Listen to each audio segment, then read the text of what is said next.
Hello, everyone, and welcome to episode 520 of the Constructive Criticism Podcast.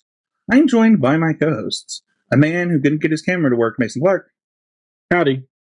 And Abe Stein. Man who could get his camera to work. Yeah, man, there you go. We just spent like 20 minutes before this podcast reminiscing about like old terrible deck lists that we played, and I realized something, Abe. I was a brewer. Like, every rate finish that I had. What is that? I put in our chat with the viewers at home that y'all played because we looked at all of your decks. Also, Spencer, I want to keep listening to this. You're realizing now you're a brewer. I want to hear it. I just, I'm a brewer. I mean, like, obviously, like, I don't have the time to dedicate to Magic the way that I used to, but that's the way that I enjoyed Magic. That was cool. I always thought of you as a brewer. That's so kind. That means a lot to me, Mason.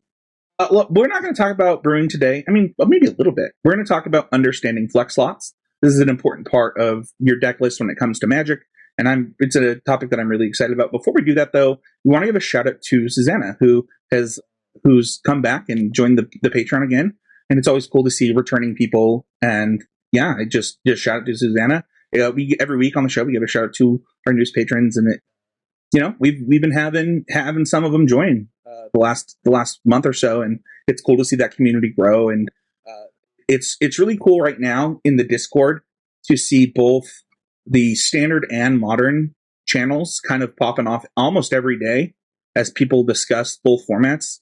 Standard's really popular right now, and it's something that people are doing while they're waiting for the bans, or even the modern channels as people are getting ready for their RCQs. I have really enjoyed it, having my fingers on the pulse of what our listeners are doing there. Really quickly, just want to mention our sponsor, Untapped.gg. As we say every week on the show, they are the best deck tracker available on Arena.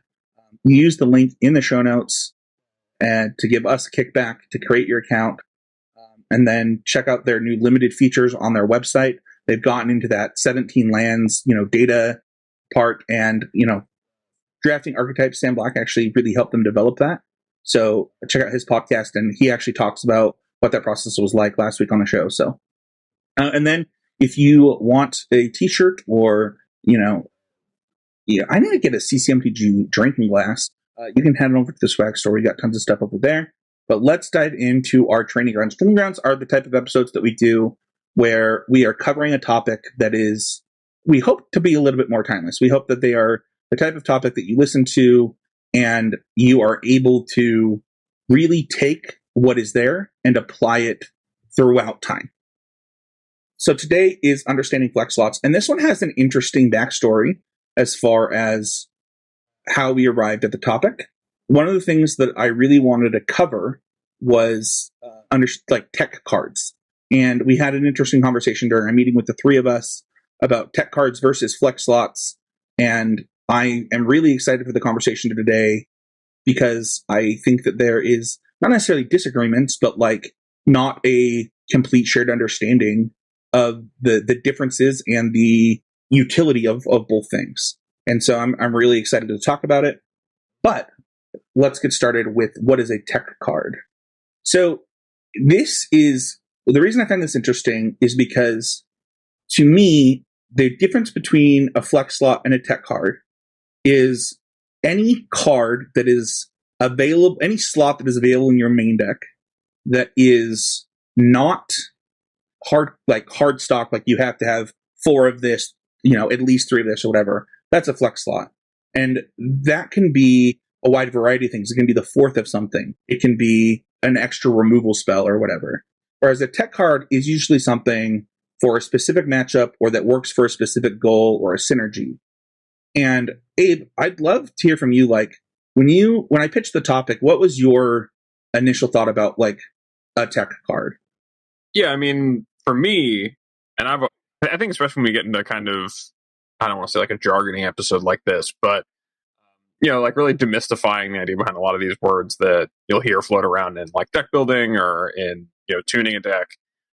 To me, like I've always thought of tech cards as being, it's the technology. It's what you have specifically for a problem your deck is facing in the moment, right? It's like, oh, I have the tech against X, Y, or Z. It could be that like, you have the tech against Arclight Phoenix by like main decking your Go Blanks or something like that, right? Like that would be like, I have a plan for the matchup that is entirely, maybe not entirely new, but entirely unique, and is something that like is kind of cutting edge, people won't expect.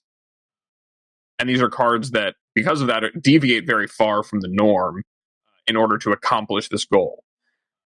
As opposed to like, kind of a flex slot where that's something where there's a lot of, kind of conventional knowledge or disputed or even just known understanding of what the difference is between, the trade-offs in playing maybe your your extra removal spell versus your extra threat versus your, extra land or whatever it is that's most important to what you expect the metagame to be like, and how you're kind of stretching your deck or positioning your deck to be good new and expected metagame. So for me, like a tech card is just a lot more targeted, and it's part of a singular game plan that maybe applies to multiple matchups, or at the very least solves a specific problem that you feel like you run into in the format, versus like kind of flex spots, kind of positioning your business as usual game plan of like, whatever it is you're trying to accomplish, but having access to, this angle versus another. That's kind of just my understanding of it. I love that explanation. Mason, I'd love your thoughts around, as we were discussing this, you really felt like flex slots and tech cards were the same thing. I think it's just kind of like like Abe said, when we get to like these jargony episodes, there's some amount of like, we use words similarly, and sometimes we use them and like they mean different things to us. So like, for example, if I say I have a good matchup versus something and Spencer says he has a good matchup, that doesn't mean we mean the exact same thing, like how advantaged we are, right? So for example, like a really good matchup in my mind is one where it's like 60-40 my deck, right? Because I just kind of know decks don't really get to 70-30. So if I'm saying a matchup is good versus someone else, that like means such a different thing. And the tech card, flex card thing kind of, in my mind, is something that's like, when you are playing, you have these flex slots, which are like, they can be anything to solve a problem. And then a tech card kind of goes into the flex slot. Is a lot of the time how I think about it, where it's like, oh, I have this spot that's kind of like not pivotal to my deck, and I can play something like, maybe another Haywire Might or another Endurance or another, Kill Spell. And what kind of battles do I want to fight? And that's kind of where these techie cards can come in. The term tech card can be used for things where it's like, I'm specifically hard targeting, and just they can both be the same thing. It's just the way people use it is so different. So that's kind of where I was coming from with this episode, where it feels to me like these are harmonious.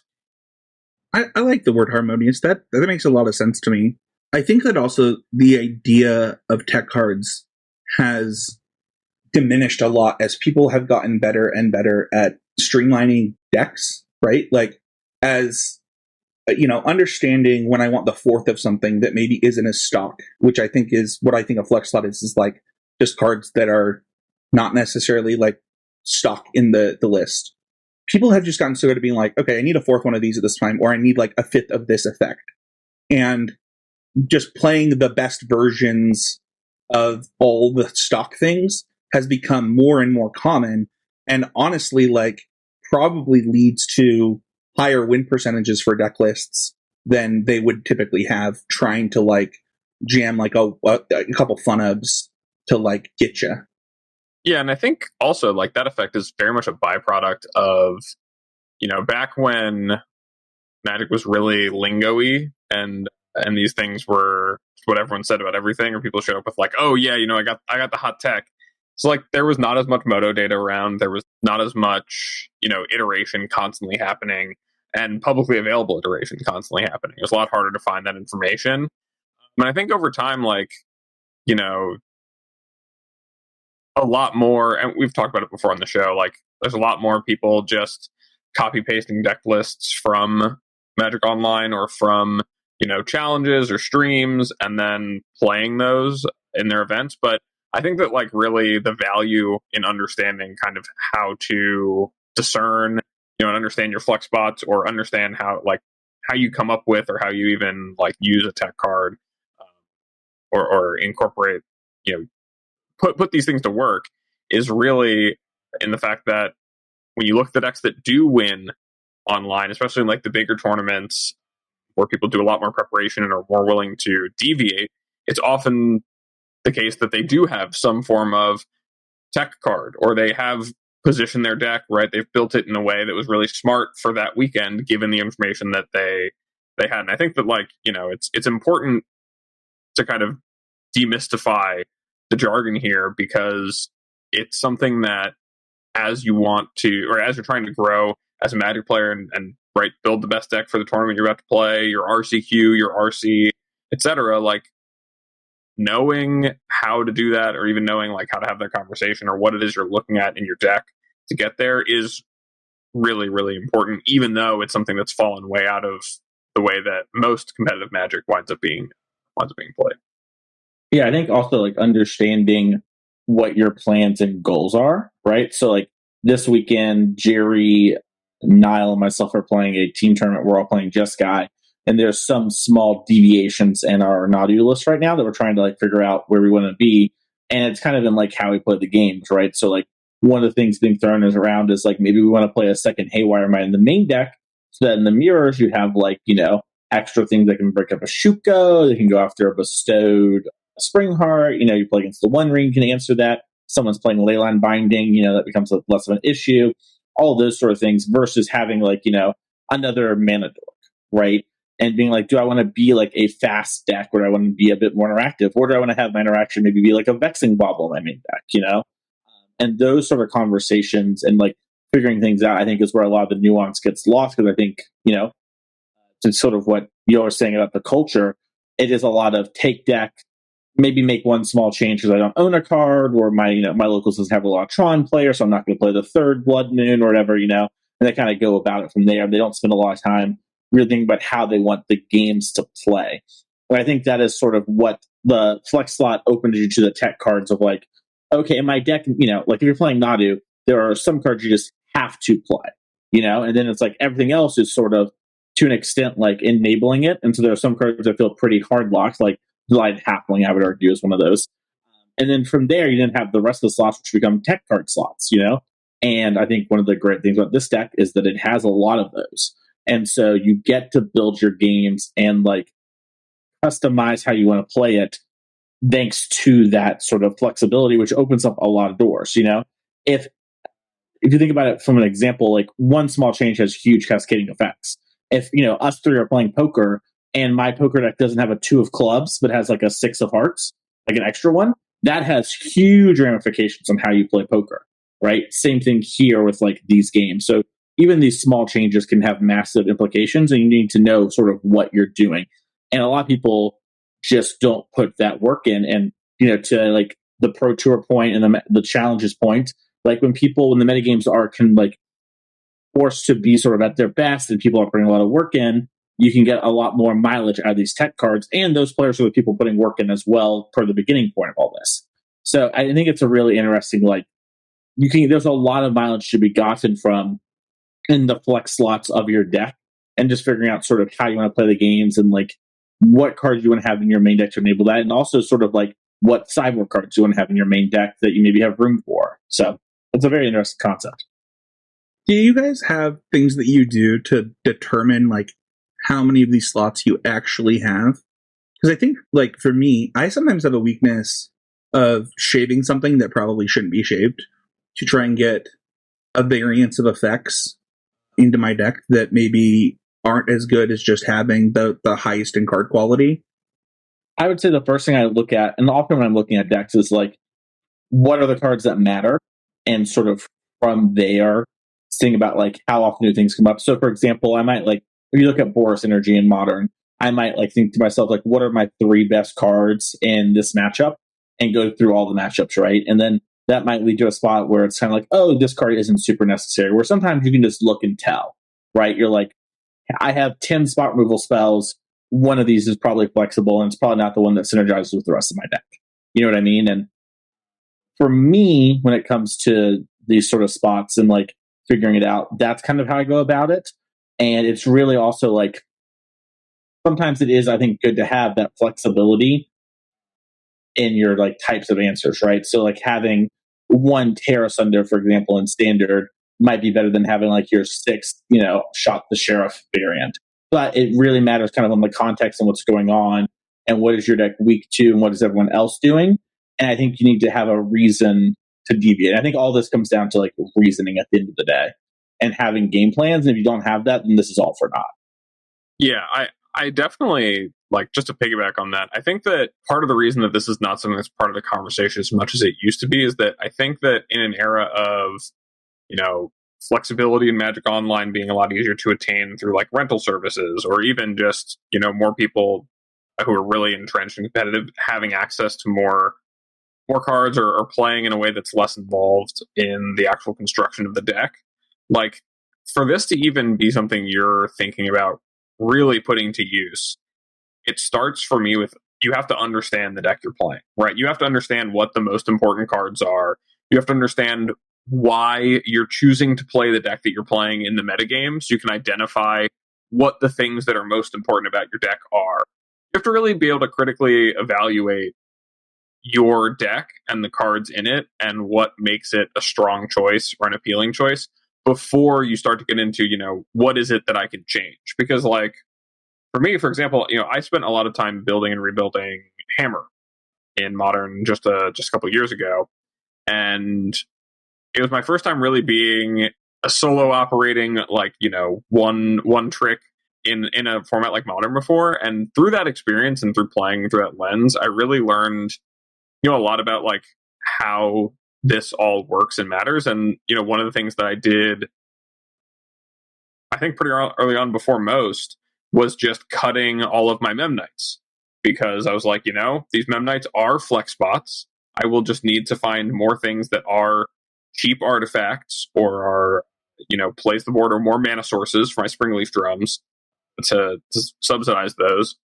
But they're so weak to Renin 6, to Fury at the time, to like all these things that it doesn't really matter. And I'd rather have Ornithopter, because like all of my Ornithopters be my 0-drops, because they do function under those circumstances. Whereas before, Memnite being able to trade with Aragavan was like the only thing that mattered, right? So keeping, like, without that understanding, that really deep understanding of what the cards in my deck were doing to enable the rest of my game plan, and also how the rest of the format was trying to interact with my deck, this piece of deck building was not something that I really would have been touching too much. In fact, I didn't even get to the point of like, oh, I know I'm inserting tech cards into my deck, or I'm starting to like get out there away from what the hive mind is doing almost entirely, until I felt like I really did have a very strong grasp of the deck.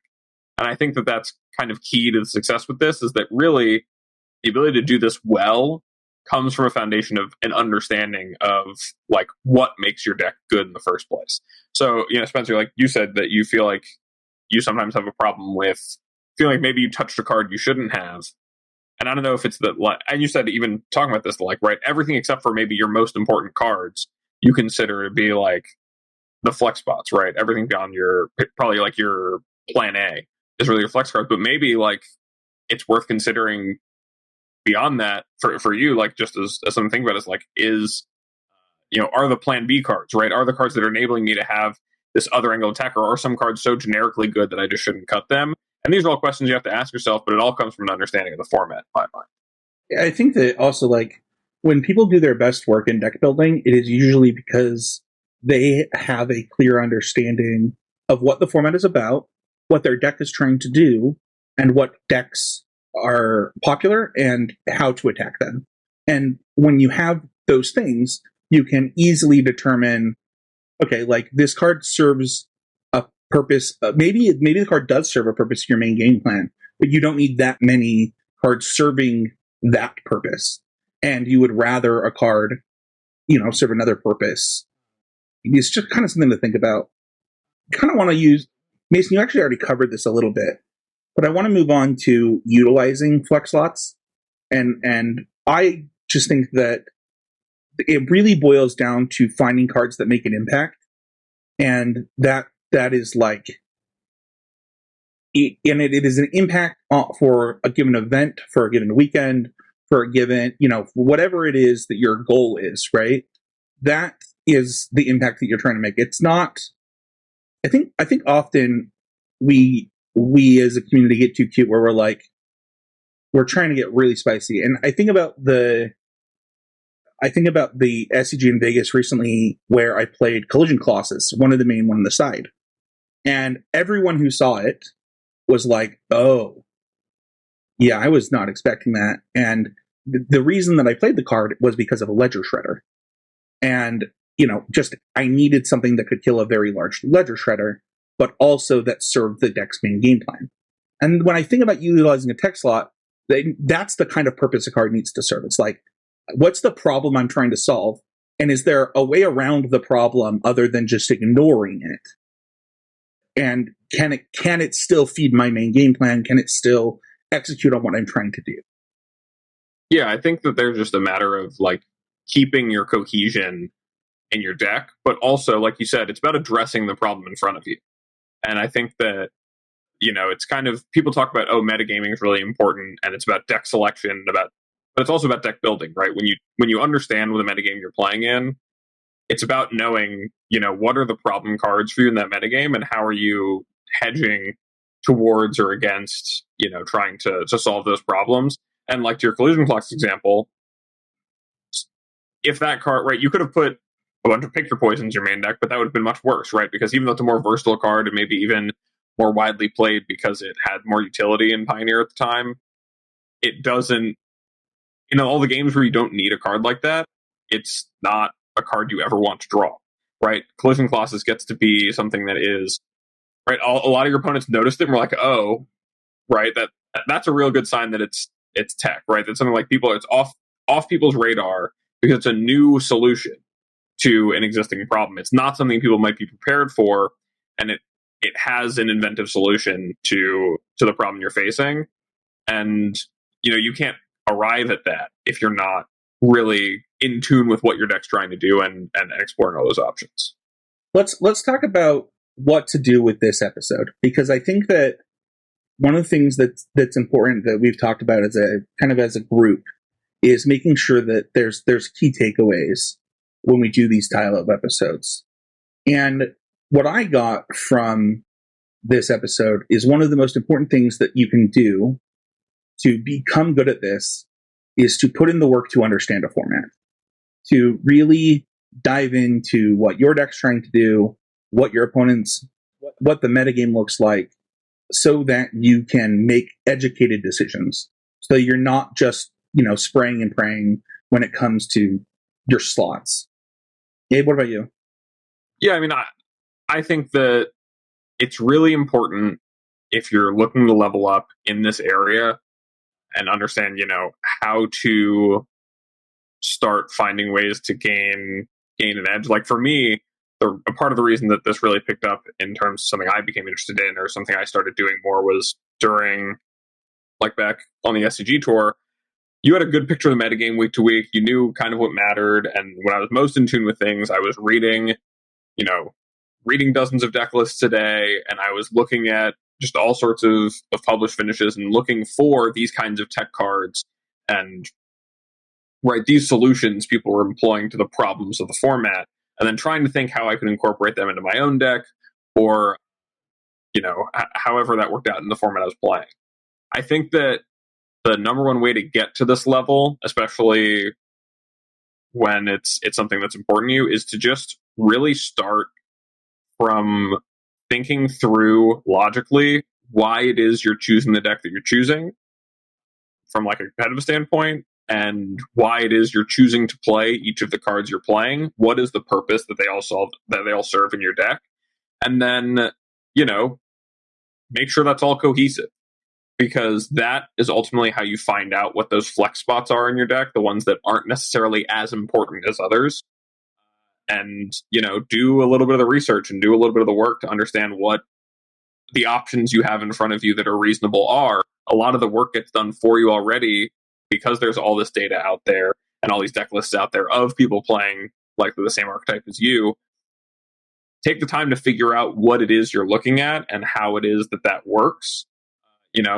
Perfect way to, like, when we say, like, play leagues to get a feel for things, like, try out some of those different cards and game plans.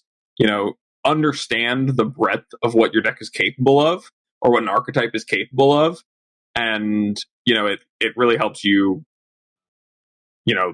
have a comfort in applying that correctly. Because a real danger, and why I think it's really important to know how to walk away from this episode, a real danger of understanding, like, that you can change a bunch of things is that you change too much, or you start taking decks that are off the shelf good and move around the wrong pieces. And you can learn a lot from that. But if you're trying to, like, get results to your RCQ, that's a surefire way to shoot yourself in the foot immediately. So it's playing with fire a bit, but the more you think about why it is that the things are there, and the more you think critically about your deck choice, the more this becomes more valuable. And the more that you get good at this, the more you have tournaments, or you have, certain rounds where it's like, oh, wow, I won this one in deck building by a mile. I showed up and I was just that step ahead of my opponent. I was that, more prepared for what's going on, and I felt unstoppable. And that's a huge edge to have. So, I think it's a really important one to know how to take advantage of, but you have to really start by putting in the work to get onto that footing. Yeah, I think I don't have much to say. I think you two did a really good job of kind of wrapping it up. My quick thing I would just say is sort of reiterating what Abe just said there, of, like, just do the work. Like, you're going to get it wrong. You're going to call the meta wrong. You're going to make a mistake in your deck building. You're going to cut some cards you shouldn't. But if you don't try and don't start doing, you're never going to learn to have those moments. Every pro player, every team, every person has done it wrong. And the difference between the great players in the world and the good and the mediocre is the greats learn from it and keep going. So start doing the work if you want to, be a Magic player who's succeeding. That is going to do it for our training grounds this week. The point of the show, though, is to be always improving. That's why we do topics like this, is to help you on your journey to be better tomorrow than you were today. And Mason, you're going to take it first. What have you done this week to be always improving? So I played some RCQs this weekend, some Nadu. And the first one I played was an hour from my house. And it was the first time I had played Nadu in paper. And I was about 3 games deep of a Mitgo league, and that was about it. And before the tournament started, a listener of the podcast, Sean, actually walked up and talked to me for a little bit and ended up getting paired against him. And so, we kind of knew what each other were playing. We're kind of playing a pseudo open deck list. And he was playing Naya Zoo. Oh, sorry, Guild Pack Zoo, excuse me. And so, Tribal Flames, all that kind of stuff.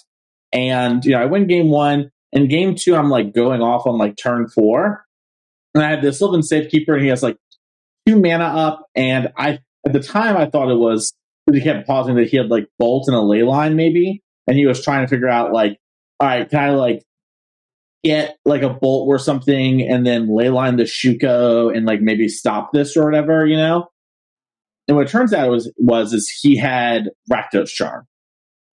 And he was trying to figure out, could I cord for, like, a Haywire Mite and, answer enough of my own things, / like, could I get rid of, like, a Spring Heart and Antuco and double checking that and blah, blah, all those things to make sure I couldn't live through it. And I think that had I had played more and put in the work of, like, really learning to play patterns against these things, I could have sniffed it out. I think I would have lost either way in that game. I mean, he didn't really have a board, so it is possible I could have just, like, Shuko'd to draw, like, 4 or 5 cards and just stopped and just kept attacking him because he had no pressure on me. And the fact that always a pretty moment comes from not even thinking about the Rakdos Charm, right? And it really kind of motivated me to stop and think about, okay, my opponents this weekend, no one is going to be surprised about the Nadu card, right? Everyone knows, they all have a game plan, and no one is, like, silly enough to not have a game plan. And if their plan is to dodge, reasonable or whatever, but I won't have to worry about it, right? And I should stop and think about what makes sense for them to have. I think had I stopped and thought beyond, like, because I think like if it's Bolt Leyline binding, I just can't lose the game. Basically, I was going to win. So I should have thought about, is there anything else it could be? And maybe I get to charm, maybe I don't. But the fact that I just kind of resigned myself to finding one thing that made some sense and not pushing forward is the problem. And so really kind of motivated me to play sharper, and, ended up losing in the finals of that RCQ to one of my car mates who I drove up there with on Nadu, and then ended up, getting ninth on breakers the next day playing an RCQ, but felt much better about my play. And like that game where he got me with charm really sparked me to play around like surgical extraction and like doing weird things like, okay, I'm going to play this land so that if they got any discharge by Nadu and I hit a land off the top of the trigger, I can cord for safekeeper and, force them to have double. And just things like that, where I think had that not happened, I might have just, rested on my laurels too much. And it was a really good wake up call. So that's my always improving moment. My always improving moment this week actually comes from, I spent a good part of my weekend heading up to hang out with a friend of the show, Jonathan Zukenik, and some of my friends up there and playing a bunch of games, and especially just games I've never touched before. And something that I really tried to do in like this instance of just trying something new was to just like play an entire round without really thinking about what I'm doing and just like do what looks best to try to just test what it was and see what went wrong, rather than trying to like a lot of times when I do things for the first time, I'll really agonize over trying to optimize them off the go, off the get-go. And so this time I really just tried not to do that. Just kind of do things that felt like they intuitively made sense to me, and then seeing what was wrong and being willing to adjust from there, rather than kind of feeling a need to solve from the get-go. So really just allowing myself to embrace like learning and trying to just understand something by doing it, rather than like insisting that before I touch it or do it that I'm like really in the know about, or asking a bunch of questions first. Just like, no, like let's just rock and roll and figure it out, which is something that I think historically I've been not as good about as I'd like to be, because I think that kind of to Mason's point earlier in the episode, like you kind of have to do things wrong and mess them up to get the learnings out of it. And that's like the fast way to learn is to do. And so really just doing that in more and more areas, even in like just small things, it's been what was a big always improvement for me. I think testing your intuition is like something that once you become like really process oriented, it can kind of be hard to go back and be like, let's play this off of intuition rather than just following the process every time. Not that like doing that is wrong. It's just, there's going to be times where you're in a game where you have to play off of intuition. There's no process that could really give you the answers that you're looking for. And so making sure that you flex those muscles is really important. Last week, I talked about how I was just having a break. I just needed a little Magic break. And I played so much Magic since our last podcast, Dave. Like so much. I didn't play college football. I didn't play Smash. I didn't play like any of the games that I've been playing with my son. I was really stressed at work, and I completely used Magic as an escape. And what I mean by that, because I don't do that very often anymore, is I just got into the brew room. If you're on the Discord, you've seen screenshots and things. But I just had a lot of fun, and I made Magic really fun again. Whether it's Pioneer with green-black hardened scales combo, or whether it's standard with green-black combo, working on that, or the ridiculous mono-red decks and different variations of that I put work in. I just had fun, and I just made an effort to care about having fun. And there was a moment where my friend, my Smash partner, Matt Kling, former host of the show, was like, hey, like, I haven't talked to him, I really want to hang out. I was like, yeah, I'm just playing Magic, like, you can jump on. And he played with me. He noticed. He was like, dude, you play like a lot of Magic, and you're not like, you're like playing for fun decks. Are you having fun? I was like, dude, I'm having the best time. I don't care about the results other than like working on these decks and like trying to figure out things. I'm trying something new. every league. I'm not, I'm doing well enough to not lose any money, and like just it felt really good. And I wish I did this more. And I really appreciate Wizards giving me the opportunity to do this. As we still have, it's time of recording, it's the 13th. We still got 13 days of this that I can do. And I think that when Magic is enjoyable, it's a lot easier to then put in the work. That's the best feeling. Like when you're just like in the trenches, like trying things out. Especially, I mean, Standard right now I think is a perfect. If you're a listener who's feeling like disengaged from Magic and just wants something that feels fun and fresh to do, Standard right now I think is a great place to do that, because it is under very little pressure in like the grand scheme of things, because there's not a season 4 right now, and it has the most possibilities it has had in a long time. But yeah, like it's just a super good feeling to be like just doing the thing you enjoy the most in Magic, and it becomes about like, it's not about winning or losing or like being prepared or like understanding the format. It's like, I just want to make this deck be as good as it can be, and like see this thing happen or make this all work. And when you're doing that, like it's easy to put in like 4 hours of, oh wow, like where'd my night go? I've just been playing Magic. I need to get ready to go to bed. Or like, I had multiple nights where I was like, I looked and I was like, it's midnight. Oh my gosh. Yeah, exactly. It's easy to do that when you're having that much fun. Like that's the feeling that like gets you hooked in and like makes you want to play competitive Magic. It's like, I could be doing that all the time. So I'm glad you're able to reconnect with that.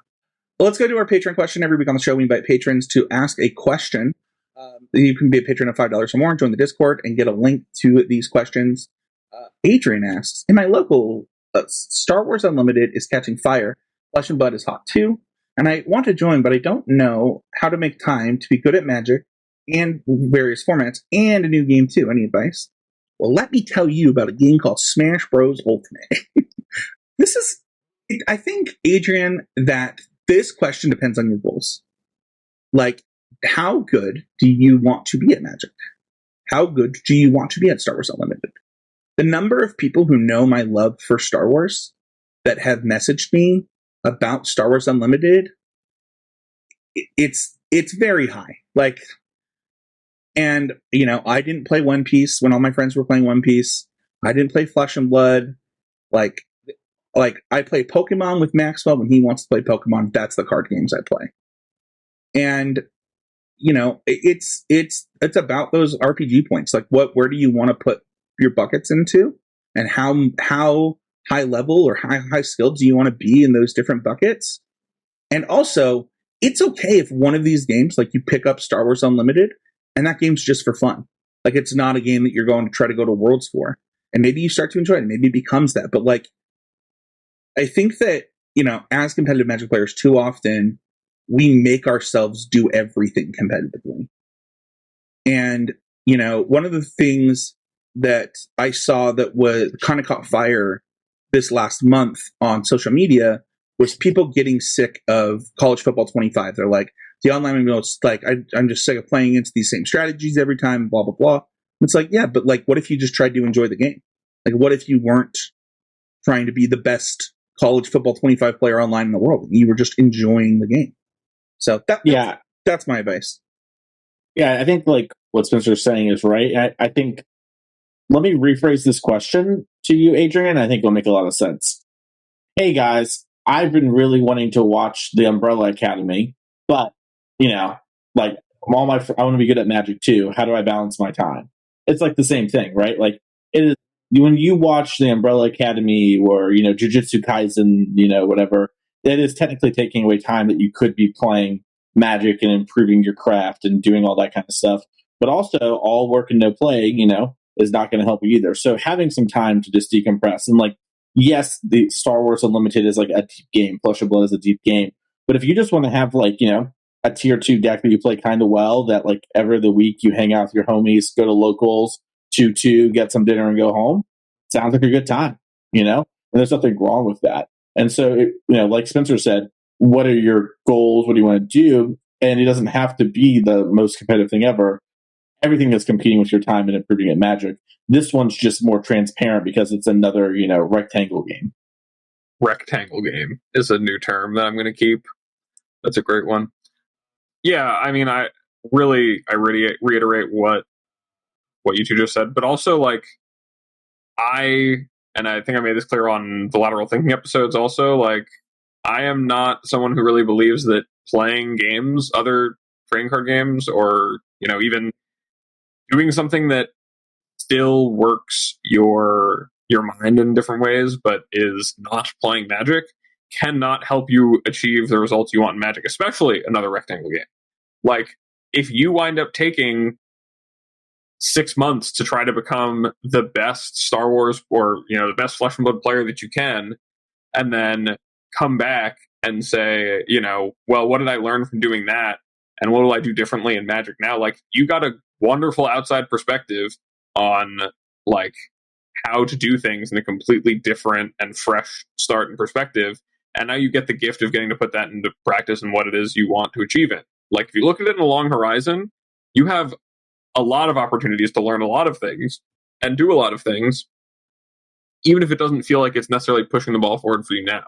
An anecdote I'll say a lot about, like, my other hobbies is, like, taking time off of things or devoting time to other things that then competes with that sometimes yields to me doing better in the thing that I left behind. Like, for me, another big hobby of mine over the pandemic was disc golf.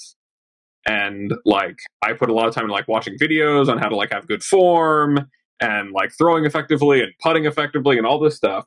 And I would wind up just, like, not playing for full seasons because the weather was bad or I had other things going on, or, you know, I just, like, couldn't get the time together to go, or didn't feel like going. And then I would come back from not playing for like a month and a half or 2 months or 3 months, and I would suddenly just shoot my best round I've ever shot. Why? Because all of the bad habits or all the things that I was maybe thinking too much about cerebrally while I was trying to play, I wasn't thinking about it.